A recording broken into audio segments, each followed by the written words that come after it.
Em todo o mundo há guerras, há fome, há luta, conflito entre povos, entre famílias, no seio da família e fora dela.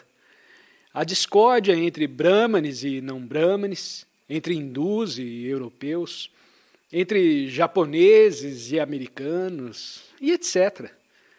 Nosso problema imediato é o da alimentação, da roupa, da morada. É saber se é possível produzir essas coisas essenciais para todos, de modo que não haja mais fome no mundo. Cada partido, cada sistema, da esquerda ou da direita, oferece uma solução em conflito com as outras.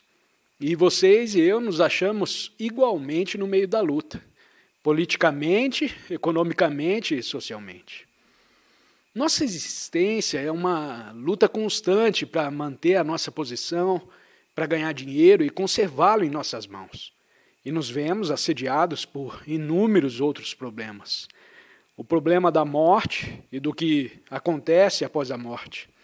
O problema da existência de Deus, da verdade, etc. Como devemos nos aplicar a esses complexos problemas?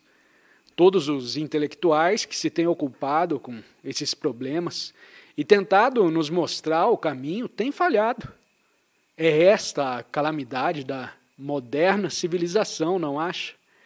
Os intelectuais falharam, suas fórmulas são impraticáveis e enfrentamos diretamente o problema da fome e das relações adequadas.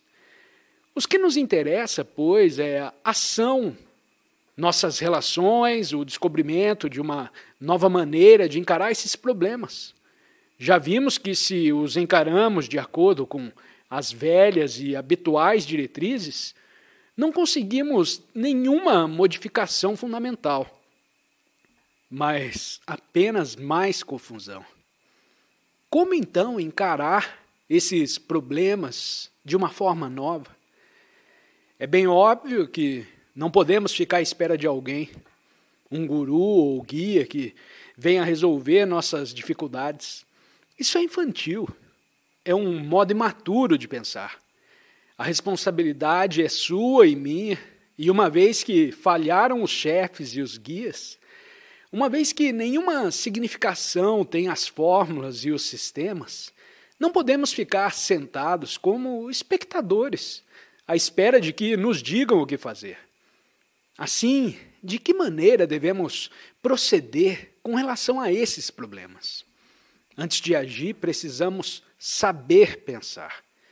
Não há ação sem pensamento.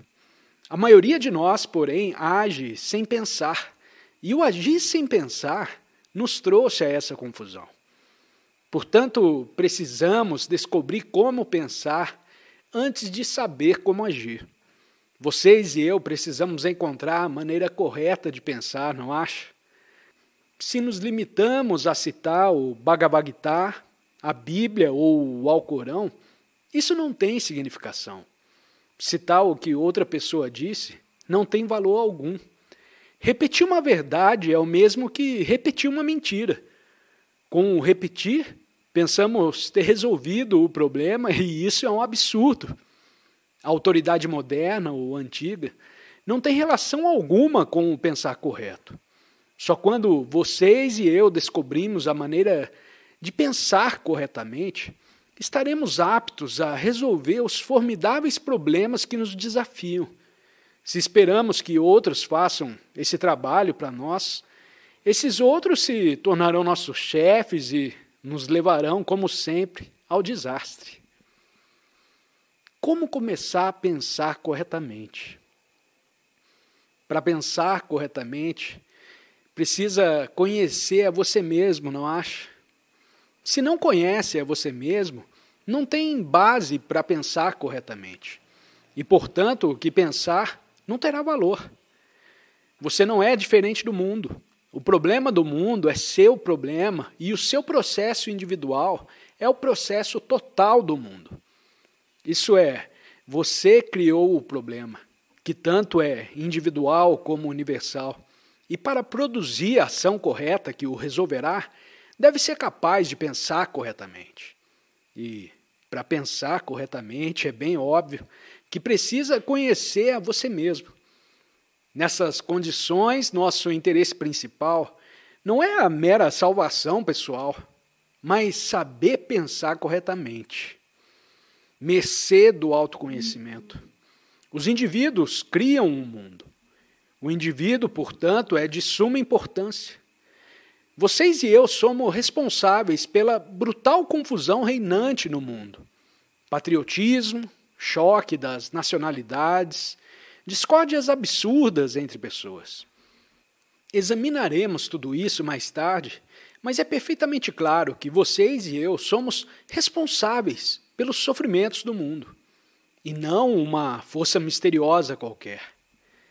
É direta a nossa responsabilidade. E para produzir a ação correta, precisamos pensar corretamente. Portanto, você e eu somos da máxima importância. Como disse, enquanto não souber o que é, nenhuma base terá para pensar com justeza. E esta é a razão porque é essencial conhecer a você mesmo antes de fazer qualquer coisa. As pessoas inteligentes dirão porventura: conhecemos muito bem o problema mundial. Quem diz isso não quer agir. Apresentar uma solução para o problema mundial sem se conhecer a si mesmo significa apenas adiar o inevitável, porquanto o problema do mundo é o problema individual, de cada um. O indivíduo não está separado do mundo. Compreender a si mesmo não significa apartar-se do mundo. Não há existência no isolamento. Coisa nenhuma vive no isolamento. E não estou propondo uma fuga à vida, uma esquiva ou um retraimento da vida. Muito ao contrário. Só pode compreender a você mesmo em relação com pessoas, coisas e ideias. E essa relação existe sempre, nunca falta. O processo de relação é um processo de autorrevelação. Não pode renunciar às relações. Se o faz, deixa de existir. Nessas condições, o que estou dizendo é praticável, não é algo vago. Mas cabe a você, em primeiro lugar, perceber o problema e depois averiguar a maneira de o enfrentar. E enfrentando-o corretamente, estará capacitado a resolver o problema. Eis porque vocês são de mais alta importância. Eu vou lhes falar mais adiante sobre a maneira de uma pessoa se compreender a si mesma, para que seja correto o seu pensar e, portanto, a correta a sua ação, com referência aos problemas que nos defrontam. Há uma diferença entre pensar correto e pensamento correto. O pensamento correto é estático, enquanto o pensar correto é flexível, está sempre em movimento. O pensar correto conduz ao descobrimento, ao conhecimento direto e vem-nos com a observação de nós mesmos. O indivíduo varia constantemente e por isso necessita de uma mente ágil. Esse é o único caminho que conduz ao pensar correto e, portanto, à ação correta, pela qual tão somente se poderá resolver a atual confusão.